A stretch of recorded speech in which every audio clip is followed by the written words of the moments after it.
യമനിലെ ജയിലിൽ കഴിയുന്ന നിമിഷപ്രിയയുടെ വധശിക്ഷ റദ്ദാക്കി. കാന്തപുരം AP അബൂബക്കർ മുസ്ലിയാരുടെ ഇടപെടലാണ് നിർണായകമായതും ഈ വിഷയത്തിൽ.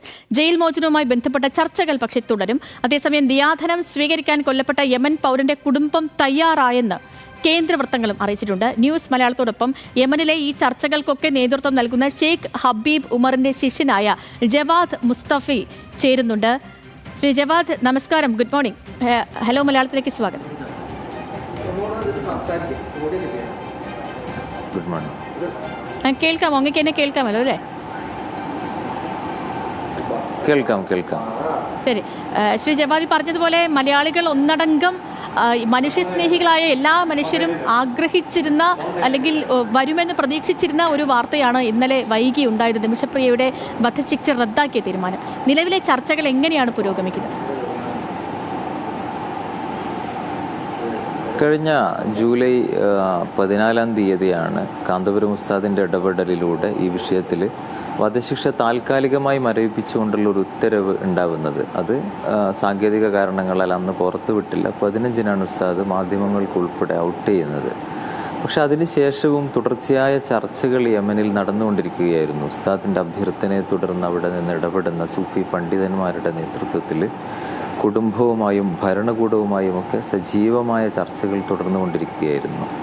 അതിൻ്റെയൊക്കെ ഒരു ഫലമായാണ് ഇപ്പോൾ വധശിക്ഷ പൂർണ്ണമായും റദ്ദ് ചെയ്തതായിട്ടുള്ള തീരുമാനങ്ങൾ നമ്മൾ അറിയുന്നത്. ഇനി ഒന്നുകിൽ ജീവപര്യന്തം ശിക്ഷ, അതല്ലെങ്കിൽ കുടുംബം മാപ്പ് നൽകിക്കൊണ്ട് ജയിൽ മോചനം, അതിനാണ് സാധ്യത കൂടുതൽ.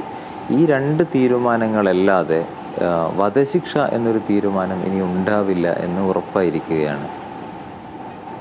ശ്രീ ജവാദ്, നമുക്കറിയുന്ന പോലെ ഇപ്പം 2017 ഈ ഒരു സംഭവം ഉണ്ടാകുന്നത്. 2018 മുതൽ തന്നെ നിമിഷപ്രിയയ്ക്ക് ഈ വധശിക്ഷ വിധിക്കുന്നു. പിന്നീട് പോരാട്ടങ്ങളൊക്കെ ഈ വധശിക്ഷ ഒഴിവാക്കാനുള്ള നീക്കങ്ങളുമായി ആക്ഷൻ കൗൺസിലിൻ്റെയും മറ്റും ഭാഗത്ത് നിന്ന് നിരന്തരമായി ഇടപെടൽ വരുന്നു. പക്ഷേ എല്ലാം പരാജയത്തിലേക്ക് എത്തുന്നതാണ് നമ്മൾ കണ്ടത്. പിന്നീടാണ് കാന്തപുരത്തിൻ്റെ ഇടപെടൽ വരികയും അത് ഫലപ്രാപ്തിയിലേക്ക് എത്തുകയും നമ്മൾക്ക് ആഗ്രഹിച്ച ഒരു വാർത്ത കേൾക്കാൻ സാധിക്കുകയും ഒക്കെ ചെയ്തത്. ഇപ്പോൾ വധശിക്ഷ മാറ്റിയിട്ടുണ്ട്.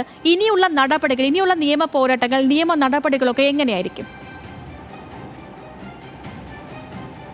ഇപ്പോൾ ഈ ഇതിലേറ്റവും പ്രധാനം, ഇപ്പോൾ കാന്തപുരം ഉസ്താദ് നമ്മുടെ ഇവിടെയുള്ള സർക്കാർ ഏജൻസികൾ, സെൻട്രൽ ഗവൺമെൻറ്റും മറ്റുമൊക്കെ നടത്തുന്ന ശ്രമങ്ങൾക്കൊപ്പം ഇതിൽ അദ്ദേഹത്തിൻ്റെ പങ്ക് ഏറ്റവും നിർണായകമാകുന്നത് തൻ്റെ സൗഹൃദവും സ്വാധീനവും ഉപയോഗിച്ചുകൊണ്ടുള്ള ഒരു ചർച്ച അദ്ദേഹത്തിന് മുന്നോട്ട് കൊണ്ടുപോകാനായി.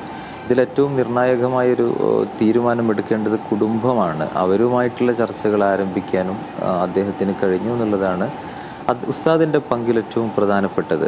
അപ്പോൾ അത്തരം ചർച്ചകൾ തുടർന്നുകൊണ്ടിരിക്കുകയാണ്. കുടുംബം വിട്ടുവീഴ്ച നൽകും, മാപ്പ് നൽകും എന്ന് തന്നെയാണ് നമ്മൾ പ്രതീക്ഷിക്കുന്നത്. അതിൻ്റെ ഇടയിൽ നമ്മുടെ നാട്ടിലുള്ള ചില ആളുകൾ അത്തരം ചർച്ച, ഇപ്പോൾ കഴിഞ്ഞ ദിവസം ഉസ്താദ് എറണാകുളത്തെ ഒരു പരിപാടിക്കിടെ സൂചിപ്പിച്ചു. അറബിയിലും മറ്റുമൊക്കെ ഇപ്പോൾ കഴിഞ്ഞ ദിവസം കണ്ടു. ഇവിടെ പരിസര പ്രദേശം കേന്ദ്രീകരിച്ച് ഈ വിഷയത്തിൽ ഉസ്താദിൻ്റെ ഇടപെടലിനെതിരെ രംഗത്ത് വന്ന് നാടുനീളെ പ്രസംഗിച്ച് നടന്നൊരു മൂവർ സംഘമുണ്ടായിരുന്നു. അവരുടെ ആളുകളൊക്കെ ഇതിൽ ഇടപെടുന്ന സൂഫി പണ്ഡിതനെ പോലും അധിക്ഷേപിച്ചുകൊണ്ടുള്ള പോസ്റ്ററുകളൊക്കെ അവിടെ പ്രചരിപ്പിക്കുന്നുണ്ട് യമനികളുടെ സോഷ്യൽ മീഡിയ അക്കൗണ്ടുകളിൽ പോയിട്ട്. അപ്പോൾ അത്തരം ശ്രമങ്ങളൊക്കെ ഒരു ഭാഗത്ത് നടക്കുന്നത് ചെറിയ സങ്കീർണതകൾ സൃഷ്ടിച്ചിട്ടുണ്ടെങ്കിലും എനിക്ക് തോന്നുന്നു ഇപ്പോൾ ഇവിടെ നടന്ന നീക്കങ്ങളൊക്കെ തെറ്റായ രീതിയിൽ ഈ ജവാദിന്റെ സഹോദരനിലേക്ക് പോലും എത്തിക്കുന്ന ഒരു സംഘം ഇവിടെ ഉണ്ടായിരുന്നു അല്ലേ? തീർച്ചയായും ഈ സഹോദരനൊക്കെ സ്വാഭാവികമായിട്ടും ആ സഹോദരന് നമ്മുടെ ചർച്ചകളിൽ അദ്ദേഹത്തിന് റോൾ ഉണ്ടോ ഇല്ല എന്നത് മറ്റൊരു വിഷയം. ഇതിൽ മാപ്പ് കൊടുക്കേണ്ടതോ ഈ കേസിൽ ശിക്ഷ ഇളവ് ലഭിക്കാൻ പ്രധാനമായും പങ്കുവഹിക്കേണ്ടതോ ആ സഹോദരനല്ല.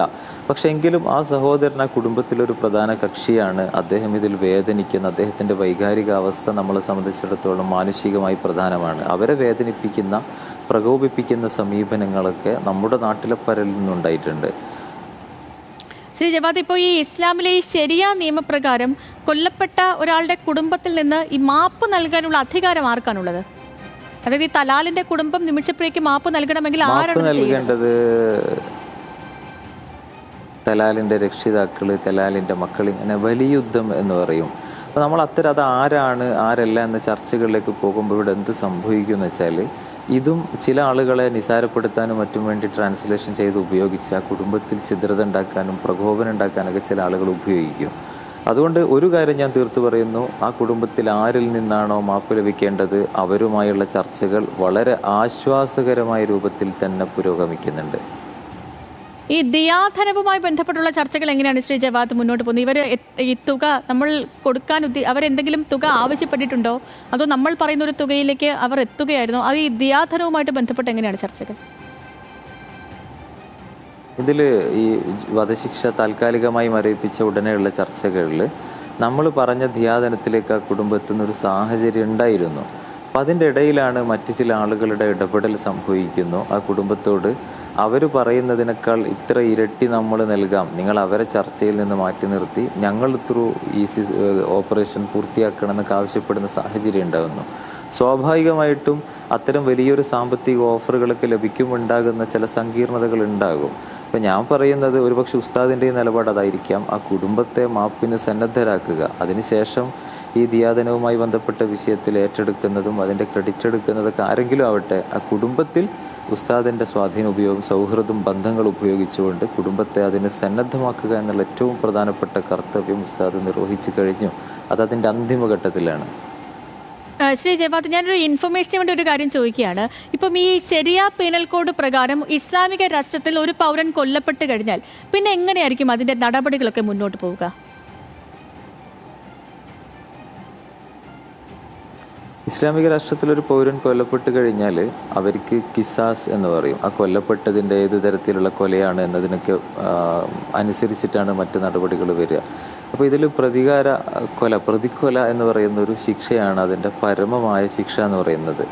പിന്നെ അതിൽ മറ്റ് ഘടകങ്ങൾ അനുസരിച്ച് തെളിവുകളുടെ ലഭ്യത, അതുപോലെ കുടുംബത്തിൻ്റെ സ്റ്റാൻഡ്, ഇതിനൊക്കെ അനുസരിച്ചിട്ടാണ് മറ്റ് നടപടികളിലേക്ക് പോവുക. അപ്പോൾ ഈ ഖിസാസ് എന്ന് പറഞ്ഞാൽ ശ്രീ ജവാദ് ഈ പ്രതികാരം നടത്തിയതാണോ, അങ്ങനെയാണോ? യെസ്, പ്രതിക്കൊല. Okay okay. അപ്പോൾ ഈ പറഞ്ഞതുപോലെ ദിയാധനവുമായി ബന്ധപ്പെട്ടുള്ള ചർച്ചകൾ പുരോഗമിക്കുന്നുണ്ട്. അപ്പോൾ ഈ അങ്ങ് പറഞ്ഞതുപോലെ ഇപ്പോൾ തലാലിൻ്റെ കുടുംബത്തിൽ മാപ്പ് നൽകാനുള്ള അധികാരം വരിക അവരുടെ ഈ തലാലിൻ്റെ മാതാപിതാക്കൾക്കാർക്കും ഏറ്റവും കൂടുതൽ അധികാരം എന്ന് പറയുന്നത്. അപ്പോൾ ഈ ദയാധനം സംബന്ധിച്ചുള്ള ചർച്ചകളും ഒക്കെ പുരോഗമിക്കുന്നത് മാതാപിതാക്കളെയൊക്കെ കേന്ദ്രീകരിച്ചാണോ? അല്ല, ആരിൽ നിന്നാണോ നമുക്ക് ഈ ശിക്ഷ ഇളവ് ലഭിക്കാൻ ആരുടെ സമ്മതമാണോ വേണ്ടത് അവരുമായുള്ള ചർച്ചകൾ പുരോഗമിക്കുന്നുണ്ട്. അതിൻ്റെ കൂടുതൽ വിശദാംശങ്ങളിലേക്ക് ഞാനിപ്പോൾ കിടക്കുന്നില്ല. ഓക്കെ ഓക്കെ, ശരി. അപ്പോൾ ഇനിയിപ്പോൾ എന്താണെങ്കിലും ഈ ചർച്ചകൾ നടക്കുന്നുണ്ട്. അങ്ങ് പറഞ്ഞ അനുസരിച്ചാണെങ്കിൽ ഇനിയും ഒരുപാട് കടമ്പകൾ കൂടി നമ്മൾ കടക്കേണ്ടതുണ്ട്. ഇപ്പോൾ വധശിക്ഷ മരവിപ്പിച്ചു എങ്കിൽ കൂടി ഒരുപാട് കടമ്പകൾ ഇനിയും നമ്മുടെ മുന്നിലുണ്ടല്ലേ? തീർച്ചയായും ഒരുപാട് കടമ്പകളുണ്ടെന്ന് എനിക്ക് തോന്നുന്നില്ല. ഓൾമോസ്റ്റ് അതിൻ്റെ അന്തിമഘട്ടത്തിലാണ്. ഇനി നമ്മൾ ആരെങ്കിലുമായിട്ട് തടസ്സം നിന്നാലുള്ള പ്രശ്നങ്ങളല്ലാതെ വേറെ കടമ്പകളൊന്നുമില്ല. പക്ഷെ ഇപ്പോഴും തടസ്സങ്ങൾ സൃഷ്ടിക്കാൻ നമ്മുടെ നാട്ടിൽ നിന്നുള്ള ചില ആളുകൾ ശ്രമിക്കുന്നുണ്ട്. ഞാൻ അതിലേക്ക് വരായിരുന്നു. ഇപ്പോൾ നമ്മളിപ്പോൾ ഈ ചർച്ചകൾ നമുക്ക് ഒരു പ്രതീക്ഷ നൽകുന്ന ഒരു തീരുമാനത്തിലേക്ക് പോലും എത്തിക്കഴിഞ്ഞിട്ടുണ്ട്. ഇപ്പോഴും ഇത്തരത്തിൽ ഈ തലാലിൻ്റെ കുടുംബവുമായി ഇവിടെ നിന്നുള്ള ഒരു സംഘം ബന്ധപ്പെടുകയും തെറ്റായ രീതിയിൽ അവരിലേക്ക് ഒരു ഇൻഫർമേഷൻ പാസ് ചെയ്യുകയും ഒക്കെ ചെയ്യുന്നുണ്ട്. ഇപ്പോഴും അത് നടക്കുന്നുണ്ടോ? എനിക്ക് തോന്നുന്നു ഒരു വാട്സാപ്പ് ഗ്രൂപ്പൊക്കെ രൂപീകരിക്കപ്പെട്ടിട്ടുണ്ടായിരുന്നു തോന്നുന്നു ഈ ആദ്യമൊക്കെ വാർത്ത വന്ന ആ സമയത്ത്. വാട്സപ്പ് ഗ്രൂപ്പും ടെലഗ്രാം ഗ്രൂപ്പുകളൊക്കെ രൂപീകരിച്ചുകൊണ്ട് സജീവമായ ചില കുൽസിത പ്രവർത്തനങ്ങൾ നടന്നിരുന്നു. ഇപ്പോൾ നിങ്ങൾ ശ്രദ്ധിച്ചിട്ടുണ്ടാവും, അന്ന് മുതൽ കഴിഞ്ഞ ദിവസം വരെ നാടുനീള ഡെയിലി നിമിഷപ്രിയ കേസിൽ തൻ്റെ ആയുസ്സിൻ്റെ അവസാന നിമിഷത്തിൽ വന്ധ്യവയോധികനായ കാന്തപുരം ഇടപെടുന്നത് ഒരു പെമ്പറന്നോളെ രക്ഷിക്കാൻ വേണ്ടിയിട്ട് എന്തിനാണ് ഈ പണ്ഡിതൻ ഇടപെടുന്നതെന്നൊക്കെ ചോദിച്ചിട്ട് 2-3 ആളുകൾ പ്രസംഗിച്ച് നടന്നിരുന്നു, ഓരോ നാടുകളിൽ ഓരോ ദിവസം എന്നുള്ള വണ്ണം. അപ്പം അത്തരത്തിലുള്ള വളരെ നീചമായ മാനസികാവസ്ഥയിലുള്ള ചില ആളുകൾ അവിടെ ഇടപെടുന്ന സൂഫി പണ്ഡിതർ പോലും ആക്ഷേപിച്ചുകൊണ്ട് അറബിയിൽ പോസ്റ്റർ തയ്യാറാക്കിയിട്ട് അവിടെ പ്രചരിപ്പിച്ചിരുന്നു. അപ്പോൾ അത്തരം പല തടസ്സങ്ങൾ നിൽക്കാനുള്ള ശ്രമങ്ങളും പലരും നടത്തുന്നുണ്ട്. അതിൻ്റെ ഭവിഷ്യത്ത് എന്തെങ്കിലും സംഭവിക്കുമോ എന്നുള്ളത് കണ്ടറിയണം. ശരി, വളരെയധികം നന്ദി ശ്രീ ജവാദ്. നമുക്കിപ്പം ചേർന്നതിനും ഇത്രയും ഇൻഫർമേഷൻസ് നമ്മുടെ പ്രേക്ഷകരിലേക്ക് പങ്കുവച്ചതിനും അങ്ങേക്ക് നല്ലൊരു ദിവസം കൂടി ആശംസിക്കുകയാണ് ഞാൻ. നന്ദി.